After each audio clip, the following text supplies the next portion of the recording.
नमस्कार। मैं पंडित राजेश दुबे भोपाल से।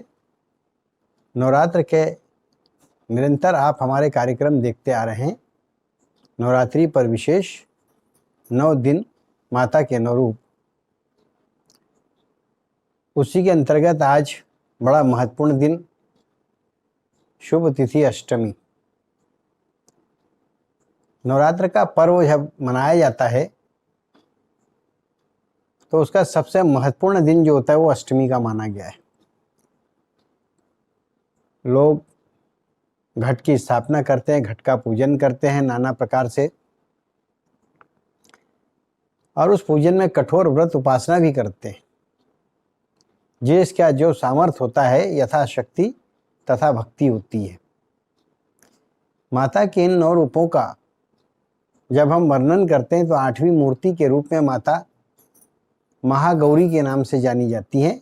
सारे ब्रह्मांड में हर जगह उनकी कीर्ति जो है महागौरी के नाम से है। आखिरकार माता का नाम महागौरी कैसे पड़ा?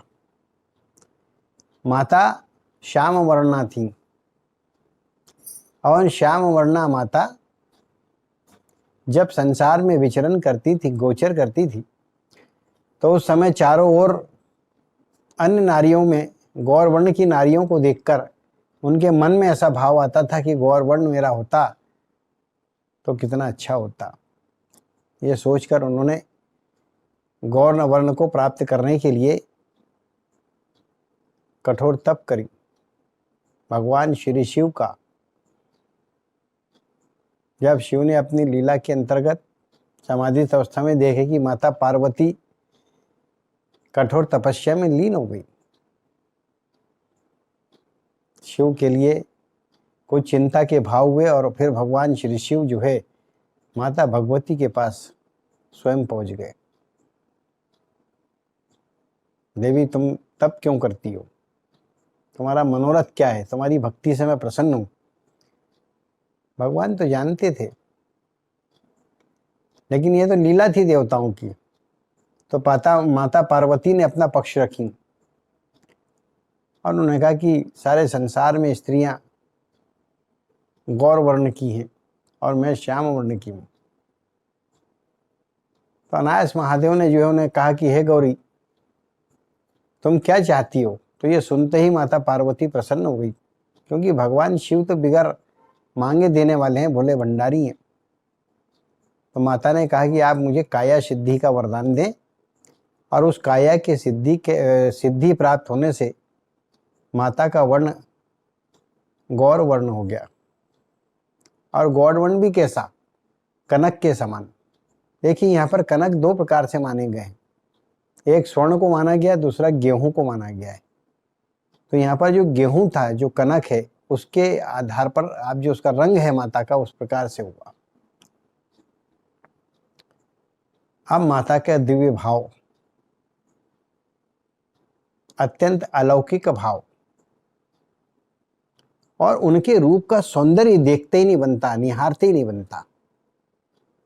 माता का स्वरूप कितना अत्यंत सुंदर, गौर वर्ण को धारण करी हुई माता की काया है। शीश पर रत्न जड़ित मुकुट उनके सुहाता है, कानों पे कुंडल है, नाक में नथनी है, गले में अनेकों प्रकार के धातुओं के आभूषण हैं, और दोनों बाह में उनके नाग है, नाग आभूषण के रूप में। हाथों में अनेकों प्रकार के स्वर्ण की धातुओं के चूड़ा आदि, कमर में करधौनी, पैरों में पायजब, और जब माता चलती तो उनके घुंघरुओं की आवाज आती है। 16 श्रृंगार से युक्त लावण्य की महामूर्ति, आकर्षणीय शक्ति को धारण करने वाली, मोहनी शक्ति को धारण करने वाली, वशीकरण को करने वाली, जो आकर्षण करके प्रत्येक जीव को अपनी ओर आकृष्ट करती है, सम्मोहन करके समस्त देवों से अपने कार्य को जन कल्याण के लिए निष्पादित करने की शक्ति रखती है, और वशीकरण करके शिव के साथ जीवन को जीने वाली माता भगवती का यह स्वरूप 3 शक्तियों से ओतप्रोत है।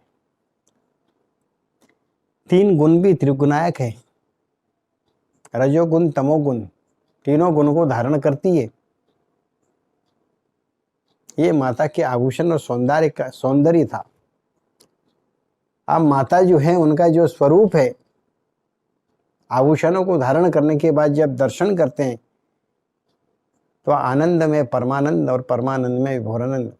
दर्शन करते ही आपको आनंद की प्राप्ति होती है और आनंद जब प्राप्त होता है तो आप परम आनंद के आगोश में आ जाते हो। जब परम आनंद के आगोश में आ जाते हैं तो विभोर हो जाते हैं। ये माता का स्वरूप का दर्शन है।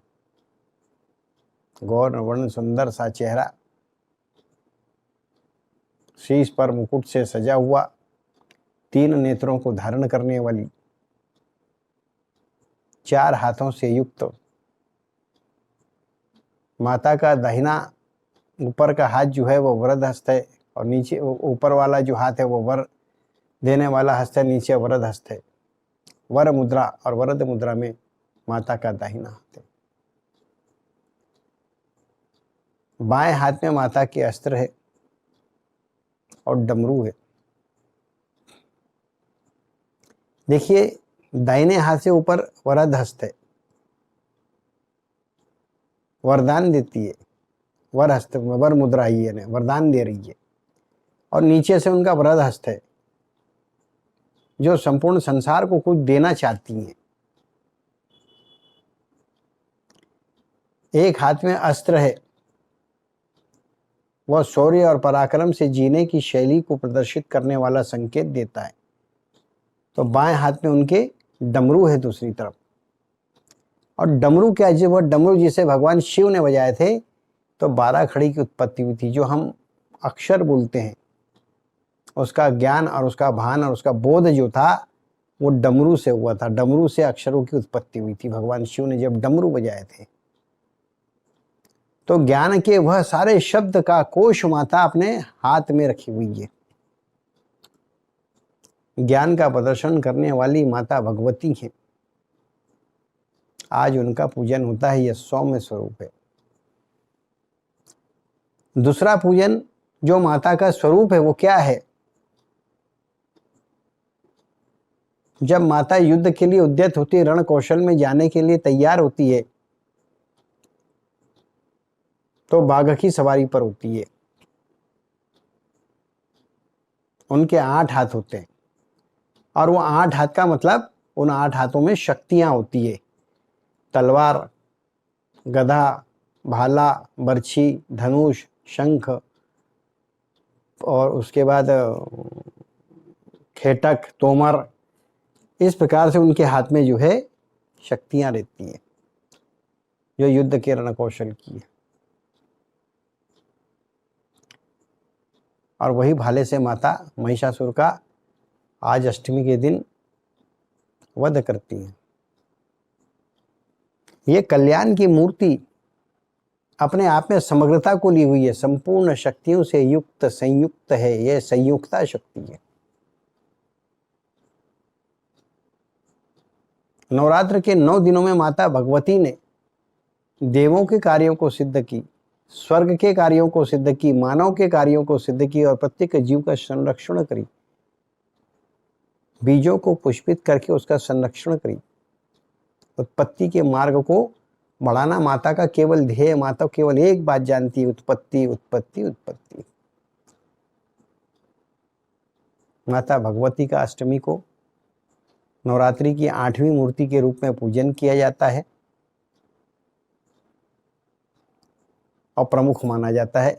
जो लोग कठोर साधना करते हैं या सामान्य क्रम में घट स्थापना आदि करते हैं उनके लिए अष्टमी तिथि अपने आप में गर्भ में बहुत सी चीजें लेके बैठी है।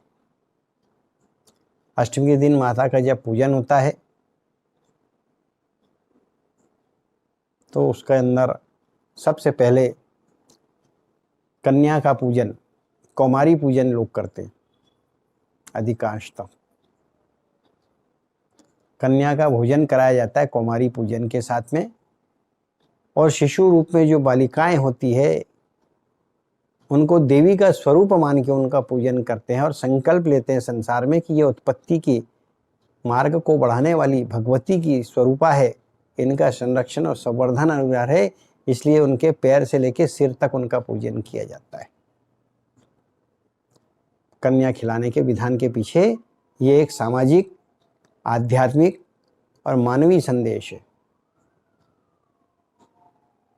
कि बालिका का संरक्षण करना है।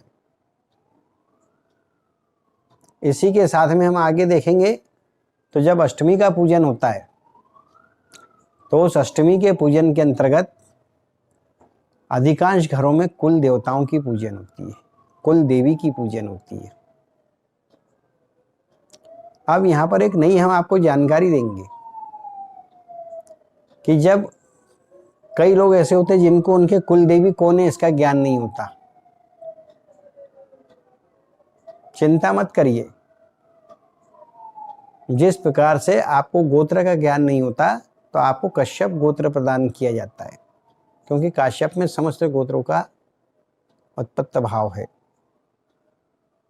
ऐसी माता दुर्गा की जो अष्ट शक्तियां हैं, उन 8 शक्तियों के अंतर्गत देवियों की सारी शक्तियां हैं और उन्हीं में से कोई एक आपकी कुल की देवी हो सकती जो उनके हाथ में शक्ति के रूप में समाहित है, इसलिए माता दुर्गा का पूजन करने का विधान है। इसी प्रकार से जिसको अपने कुल देवताओं की जानकारी नहीं है उसको सूर्य का पूजन करने का शास्त्र आदेश करते हैं। तो कई घरों में अष्टमी का पूजन होता है। माता दुर्गा का पूजन अष्टोपचार, पंचोपचार, अष्टोपचार, षोडोपचार, जिस विधि से आप करना चाहते हैं आप करें। पूजन के साथ में माता को जो प्रिय है अनेक प्रकार के फल चढ़ाए जाते हैं। खूट का भोग लगता है, कढ़ाई का पूजन होता है, कढ़ा का पूजन होता है।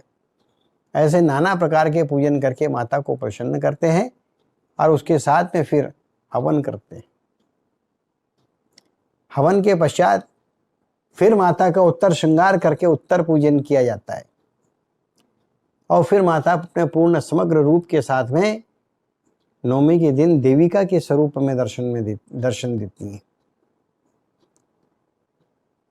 और इस प्रकार से अष्टमी का पूजन करके नवमी के पूजन की ओर हम आगे बढ़ते हैं। कुछ घरों में अष्टमी के दिन जो लोग सप्तमी के दिन व्रत करके अष्टमी को पारायण करते हैं तो वो कल माता भगवती का पूजन करके कलश घट का विसर्जन कर देते हैं। कुछ लोग जो साधक निरंतर पहले दिन से आखिरी तक कठोर साधना भी कर रहे हो और यदि उनके यहाँ कुल देवी का पूजन अष्टमी को होता है तो वे भी अष्टमी के दिन कलश का विसर्जन कर देते हैं। और जो शाक्त संप्रदाय के लोग होते हैं, अन्य संप्रदाय से संकल्पबद्ध पूजन करते हैं नवरात्र का, वो पूरे नवरात्रि तक के पूजन घट की करते हैं और फिर विसर्जन करते हैं। अष्टमी को, नवमी को, दशहरे को कन्या का, कुंवारी का पूजन का और हवन का महत्व है। नवरात्र के इस पावन पर्व पर निरंतर हम आपको अधिक से अधिक जानकारी देने का प्रयास करते रहे और ध्यान रखें कि अष्टमी का पर्व है, माता भगवती का पूजन करना है। माता भगवती के पूजन में कोई भी कमी ना रहे, इसलिए शांत चित्त रहें। जो साधन है उन साधनों से यथाशक्ति पूजन करें। एक बात और है कि यदि आप घट की स्थापना नहीं कर पाए, दूरवास है या समय की कमी थी, तो आप अष्टमी के दिन भी घट की स्थापना करके सायंकाल पूजन करके विसर्जन कर सकते हैं। और इसी के साथ में यदि आप रोगग्रस्त हैं या कोई कारण है नहीं कर पाते हैं तो केवल आप भगवती के दर्शन करें, अष्टमी का व्रत करके उसका पारायण करके भी पूजन कर सकते हैं। कई लोग जो है अष्टमी को व्रत का रखते हैं, पारायण करते हैं। कई लोग पहले दिन और आखिरी दिन अष्टमी के दिन इन 2 दिन व्रत करते हैं। माता भगवती आप सबका कल्याण करे, आपके घर में सुख शांति समृद्धि बनी रहे, हम यही आपके लिए प्रार्थना माता भगवती से करते हैं।